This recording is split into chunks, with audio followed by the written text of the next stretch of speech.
नमस्कार मित्रांनो, स्वागत आहे तुमचं माझ्या एका नवीन व्हिडिओमध्ये। मागील व्हिडिओ कोणी बघितला नसेल तर लगेच जाऊन बघून घ्या, कारण मागच्या व्हिडिओमध्ये पण आपण खूप काही माहिती दिलेली आहे। आता 31 मार्च पर्यंत ई-केवायसी करा, अन्यथा धान्य विसरा, असं आवाहन सरकारने केलं आहे। व्हिडिओच्या माध्यमातून आपण जाणून घेणार आहोत रेशन कार्ड विषयी हा व्हिडिओ असणार आहे। कशी आहे पुढील माहिती या व्हिडिओच्या माध्यमातून आपण जाणून घेऊया। शिधापत्रिकेला आधार क्रमांक जोडून त्यानुसार शिधापत्रिकेवरील नाव योग्य असल्याची खात्री करण्यासाठी प्रक्रिया अर्थात ई-केवायसी साठी राज्य सरकारने 31 मार्चची मुदत दिली आहे। त्यानंतर ई-केवायसी न करणाऱ्यांना शिधापत्रिकेवरील नावे वगळण्यात जाणार आहेत। परिणामी यांना धान्य मिळणार नाही असा इशारा राज्य सरकारने दिला आहे। राज्यात असे सुमारे 2,29,00,000 ग्राहकांचे ई-केवायसी प्रलंबित आहे। सर्वोच्च न्यायालय तसेच केंद्र सरकारने राष्ट्रीय अन्न सुरक्षा योजनेतील सर्व लाभार्थ्यांची ई-केवायसीची पडताळणी करण्याच्या सूचना यापूर्वीच राज्य सरकारला दिल्या आहेत।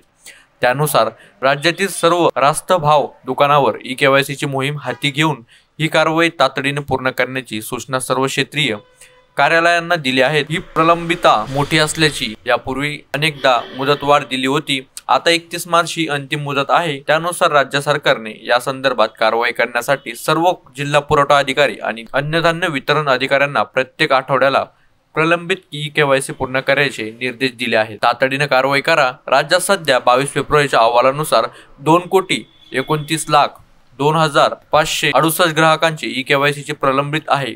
यासाठी राज्यात 2,16,68,407 आधार प्रमाणीकरण केलेल्या नोंदणी देखील 31 मार्च पूर्वीच पूर्ण करण्याचे निर्देश दिले आहेत। या नोंदणी सध्या पुरवठा निरीक्षकाच्या लॉगिंगला असून त्यांनी यावर तातडीने कारवाई करावी अशा सूचना संबंधित जिल्हा पुरवठा अधिकाऱ्यांनी दिल्या आहेत।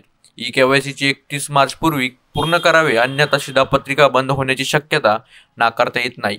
ही प्रक्रिया सुलभ करण्यासाठी राष्ट्रीय सूचना केंद्राने मेरा ई-केवायसी हे ॲप विकसित केले आहे। राष्ट्रीय अन्न सुरक्षा योजनेतील लाभार्थ्यांचा हे ॲप ई-केवायसी पूर्ण करावी असं महेश सुदरकर जिल्हा पुरवठा अधिकारी पुणे यांनी सांगितलं आहे। तुम्ही आता घरी बसल्या ई-केवायसी तुमच्या मोबाईलवरून सुद्धा करू शकता। त्याची प्रक्रिया तुम्हाला युट्यूबवर भेटून जाईल। युट्यूबवर बरेच व्हिडिओ आहे की तुम्ही घरी बसल्या ई-केवायसी कशी करू शकता, त्यावर बरेच व्हिडिओ बनवलेले आहेत। पुण्यातील सद्यस्थिती काय आहे आपण या व्हिडिओमध्ये पण जाणून घेऊ।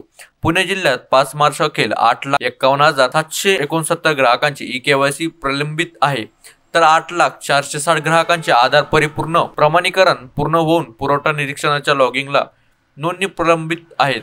16,23,922 ग्राहकांचे ई-केवायसी पूर्ण झाले आहेत। आतापर्यंत ज्यांनी कोणी ई-केवायसी केली नसेल त्यांनी लवकरात लवकर जाऊन ई-केवायसी करा आणि तुमचं पण धान्य बंद होणार नाही याची तुम्ही काळजी घ्या आणि तुम्ही तुमच्या मोबाईलवरून सुद्धा ई-केवायसी पूर्ण करू शकता। हा व्हिडिओ जास्तीत जास्त लोकांपर्यंत शेअर करा। आपल्या व्हिडिओला लाईक केल्याशिवाय कोणी जाऊ नका। आपल्या चॅनलला सबस्क्राईब केल्याशिवाय देखील कोणी जाऊ नका।